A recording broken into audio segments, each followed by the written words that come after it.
pense que nos compatriotes ont raté une occasion de se taire parce que lorsque nous avons suivi leur déclaration, nous avons noté seulement de l'acharnement contre la personne de Mme Fifi Masuka Saï.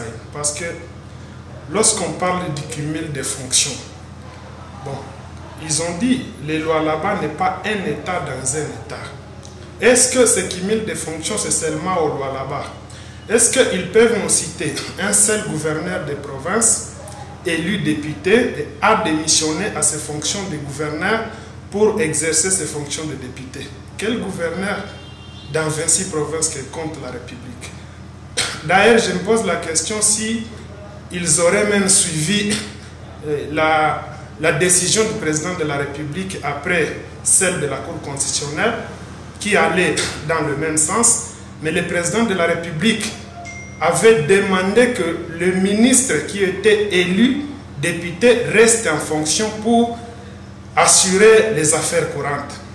Et si, sur toute l'étendue de la République, tous les gouverneurs, tous les ministres n'ont pas démissionné, pourquoi seulement les Lualaba doivent faire exception? Et lorsqu'il parle de l'article 198, vous savez, les mal dans notre pays, vous ne pouvez pas analyser objectivement ou interpréter une disposition constitutionnelle tout en regardant la face d'un individu X ou Y. C'est ce qui se passe actuellement lorsque on fait l'analyse de cet article 198. Et pourtant l'article est clair, mais les gens refusent de comprendre sciemment cet article parce qu'on ne veut pas voir X ou Y à la tête de la province. Parce que quand vous lisez cette disposition, l'article 198 dit ceci: les gouverneurs et les vice-gouverneurs sont élus, ou bien candidats gouverneurs et vice-gouverneurs sont élus pour un mandat renouvelable une seule fois. C'est-à-dire c'est une élection de liste.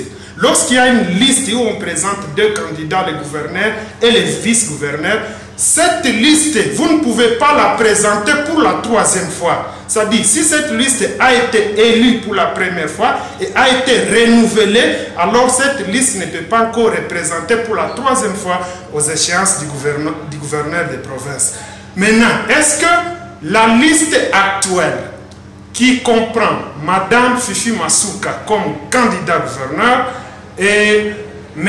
Clément Moufundi comme vice-gouverneur, cette liste aurait déjà été élue et réélue? Non, parce qu'ici on ne parle pas des individus, on parle de la liste.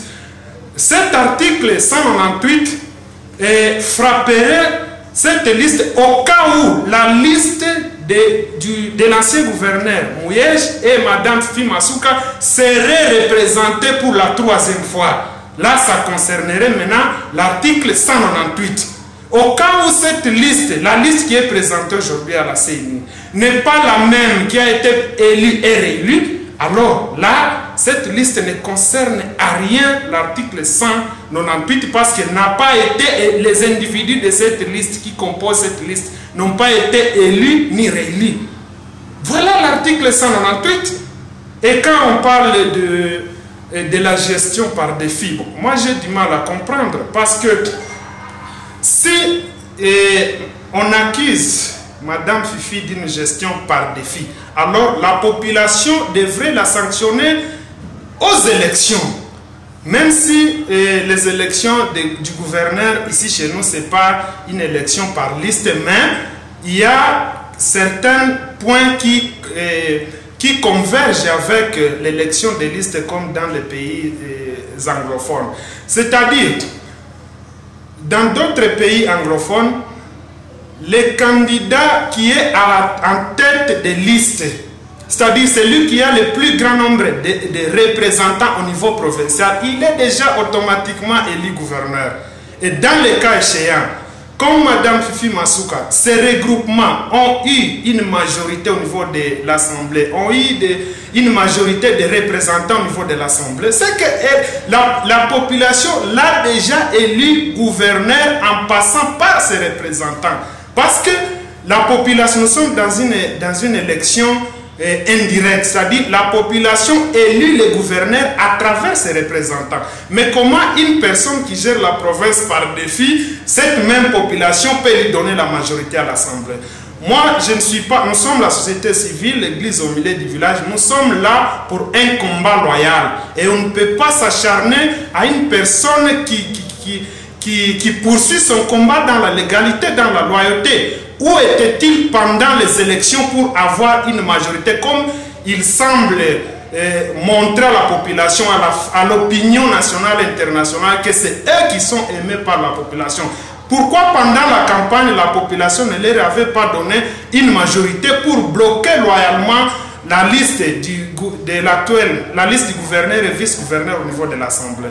Et donc, nous devons poursuivre les combats loyalement. La population aurait déjà renouvelé, aurait déjà voté pour Mme Fifi Masuka en lui donnant une majorité au niveau de l'Assemblée provinciale. Et comme cette période est déjà passée, nous devons accepter la réalité. Voilà pourquoi nous sommes passés pour appeler la population à ne pas écouter certaines déclarations des organisations occultes qui ne font que mettre la population dans la confusion. Mais j'ai oublié d'ailleurs de soulever une préoccupation. Quand ils parlent de leur déclaration d'une première liste et d'une deuxième liste, moi je me pose la question si ils ont déjà travaillé avec la CENI pendant qu'ils étaient candidats. Parce que je vous informe que si la CENI tenait seulement à des erreurs matérielles, je vous confirme qu'aucun candidat ne sera validé à la CENI. Mais parce que la CENI n'est pas dans cette optique, c'est pour cela que lorsqu'il y a des erreurs, vous verrez que les membres de la CENI appellent les candidats. Il y en a pour les élections passées, les candidats qui ont été rappelés plus de 4 fois à la CENI pour modifier, bien pour corriger des erreurs matérielles. Il y en a même, je connais des candidats qui avaient changé même de suppléant faute de documents, faute de dossiers. Alors ce n'est pas une erreur matérielle qui peut faire en sorte qu'on puisse priver la population de son choix, qu'on puisse priver aux députés provinciaux de leur choix. Si les erreurs, il y en a, je pense que ça a été corrigé au niveau de la CENI et ça ne doit pas faire objet d'un acharnement inutile. On appelle à notre population, parce que nous sommes la voix la mieux écoutée de la province, on appelle en même temps ces organisations occultes de se battre dans la légalité. Bientôt, les candidats gouverneurs et vice-gouverneurs vont commencer la campagne au niveau de l'Assemblée. Il faut influencer les députés si ils sont une voix dit loi là-bas, il faudrait influencer alors les députés pour ne pas les voter. Les contraires seraient un acharnement inopportun et inutile.